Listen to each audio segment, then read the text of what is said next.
8.2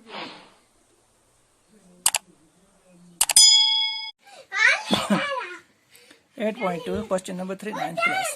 ABCD is a rectangle. ABCD जो है एक रेक्टेंगल है। ABCD rectangle. रेक्टेंगल में क्या होता है, अपोजिट टू साइड्स क्या होते हैं, इक्वल। तो मतलब जो रेक्टेंगल की बात है, इसका मतलब है AD जो इक्वल है BC के और DC जो इक्वल है AB के। इसी तरह है PQRS are the mid points of side AB BC। PQRS ये तमाम जो है आप अपने साइड की क्या है, मिड पॉइंट, यानी ये इसका मिड पॉइंट है, Q इसका है, R इसका है, S इसका है। आपको बताना है कि PQRS जो ये अंदर क्वाड्रिलेटरल एक बना है PQRS, ये जो है रोम्बस है। रोम्बस का मतलब क्या हो गया कि यानी ये चारों साइड क्या है, पैरेलल भी हैं और आपस में इक्वल भी हैं।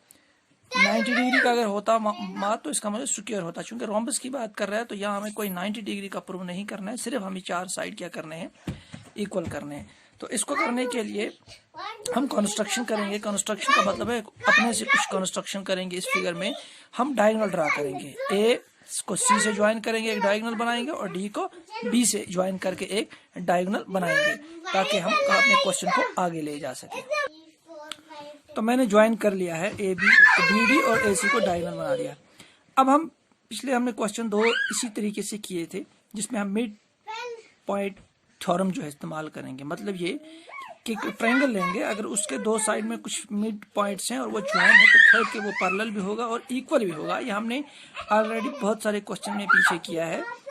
तो जिसको हम लिखेंगे ये वाला, फॉर एग्जांपल ये मिड टर्म है, मिड पॉइंट है, ये भी मिड पॉइंट है, तो इसको अगर ज्वाइन करेंगे बन गया PS। ये पैरेलल होगा PD के भी और इसके हाफ में भी। इसी तरह PQ पैरेलल होगा AC के, इसके हाफ में भी। तो इस थ्योरम को हम कहते हैं mid point theorem, MPT shortcut में से लिखते हैं। तो मैं जब वहाँ MPT कहीं लिखूंगा तो आप समझ जाना कि ये है मिड पॉइंट थ्योरम, ठीक है। तो यहाँ पर मैं क्या करूंगा, सबसे पहले हम ज्वाइन लिखेंगे। मैंने किया है ज्वाइन किस किस को, AC एंड BD, यानी ये डायगोनल बन गए AC और BD, AC और BD। अब हम लेंगे ट्रायंगल, कोई एक सी ट्रायंगल लेंगे इस साइड में या इस साइड में, जिसको हमें पहले हम अगर इस साइड लेंगे तो दूसरी इस साइड लेंगे, ताकि दो साइड को हम पैरेलल कर सकें। तो ABD लेंगे, इन ट्रायंगल ABD, ठीक है। In triangle ABD। अब मुझे बार बार लिखने की जरूरत नहीं है क्योंकि क्वेश्चन में दिया है ये भी मिड पॉइंट है, ये भी मिड पॉइंट है, यानी इस ट्रायंगल के अंदर ये मिड पॉइंट है, ये मिड पॉइंट। तो ये लाइन क्या हो जाएगी, PS, ये पैरेलल हो जाएगी BD के और इसके हाफ में भी हो जाएगी।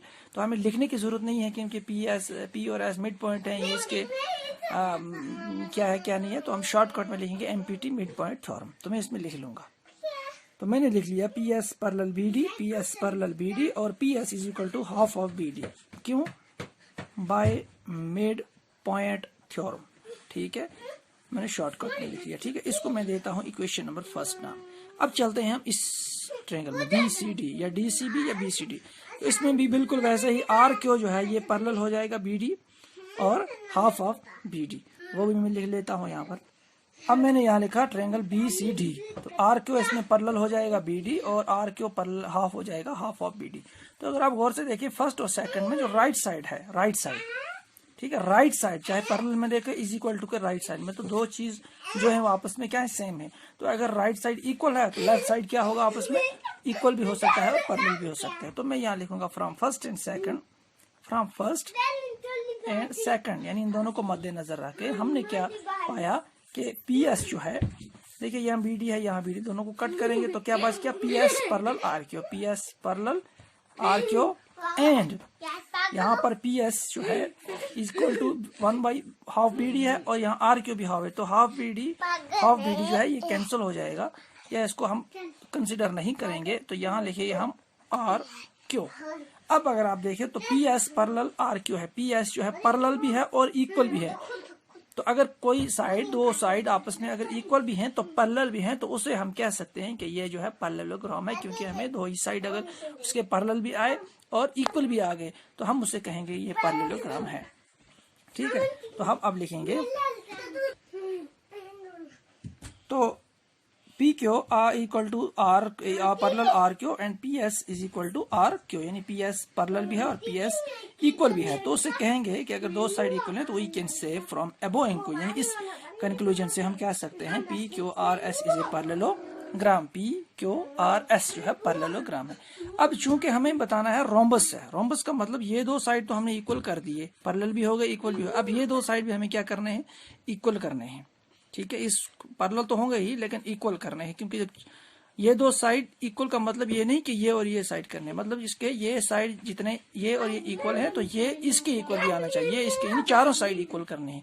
उसके लिए हम लेंगे कोई या ये ट्रायंगल या ये ट्रायंगल, बगल वाली दो ट्रायंगल, अपोजिट वाली नहीं है, पहले ये लेंगे ये ट्रायंगल फिर हम ये ट्रायंगल लेंगे। तो उसके लिए हम क्या करेंगे, हम लेंगे ए डी सी या ए बी सी, तो मैं ए डी सी ले लेता हूँ। तो अब मैंने लिया ट्रायंगल ए डी सी, देखिए ए डी सी, तो इसमें भी जैसे हमने एमपीटीसी किया तो इसमें भी यही होगा, एस आर या आर एस क्या होगा, ए सी के पैरेलल भी होगा और ए सी के हाफ भी होगा बाई एम पी टी। ठीक है, मैंने लिख दिया R S is equal to parallel A C and R S is equal to half of A C, किससे, एम पी टी से, बाई एम पी टी से, ये भी क्या होगा, बाई लिखूंगा मैं, बाई एम पी टी। ठीक है, ये तो आपको समझ में आ गया। अब यहाँ मैंने लिखा है लेकिन ए सी जो है, AC इसके बदले हम BC भी लिख सकते हैं, क्यों, क्योंकि diagonals of a rectangle are equal. हमें पता है डायगोनल, जब कोई रेक्टेंगल होगा उसका जो भी डायगोनल हम डालेंगे, एक साइड एक डायगोनल और दूसरा डायगोनल ये आपस में इक्वल होंगे। तो यहाँ अगर हमने देखा यानी ये AC डायगोनल है तो RS पैरेलल किसके होगा, AC के, और वहीं पर RS जो है हाफ ऑफ AC। अब AC के बदले हम BD भी लिख, क्योंकि AC जो है इक्वल है BD के, क्यों, क्योंकि diagonals of a rectangle are equal.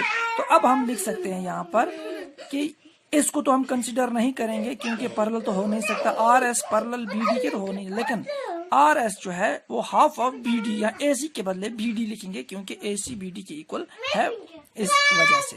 तो मैं लिख लूंगा यहाँ पर, तो यहाँ में इक्वेशन नंबर फर्स्ट ली है, सी होगी सेकंड में, इसको ये जो हमने कंक्लूजन निकाला इसको मैं लेता हूँ equation number P S is equal to R के थर्ड।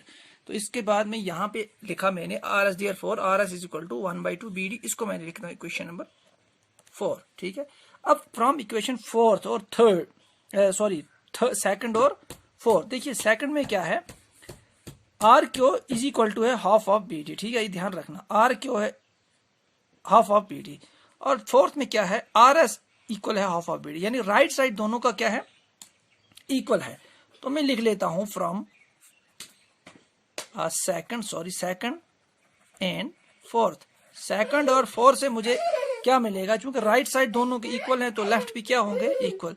तो मैं लिख लेता हूं इसका लेफ्ट साइड क्या है, R Q is equal to इसका राइट आर एस। ठीक है, तो ये हमारे पास एक और इक्वेशन आ गई, इसको मैं लिख लेता हूं इक्वेशन नंबर 5, ये होगी equation number 5।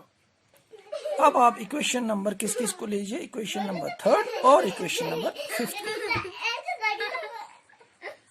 From third and fifth. तो ये इक्वेशन नंबर थर्ड और फिफ्थ, थर्ड क्या है हमारे पास, P S is equal to R Q, और फिफ्थ क्या है, यही आर क्यू किसकी इक्वल है, आर एस। तो तीन साइड तो इक्वल हो गए, अब कौन सा साइड बच गया, पी क्यू। देखिए अभी हमने इसको प्रूव किया था P Q R S parallelogram है यहाँ पर, तो अगर पैरेललोग्राम है तो हम कह सकते हैं कि इसका ये साइड इसके पैरेलल भी है, इक्वल भी है, और ये साइड इसके पैरेलल भी है इक्वल। तो ये साइड क्या है, एस आर, तो एस आर क्या होगा, पी इक्वल भी होगा पी के और पैरेलल के, तो यही हो गया एस आर या आर एस। तो ये किसके इक्वल भी है, पैरेलल भी है, पी क्यू के बाय। तो ये वाला हमने पैरेललोग्राम से प्रूव किया, ये हमने 3 और 5 से किए, और ये पैरेलल। तो अब इनको लिख सकते हैं हम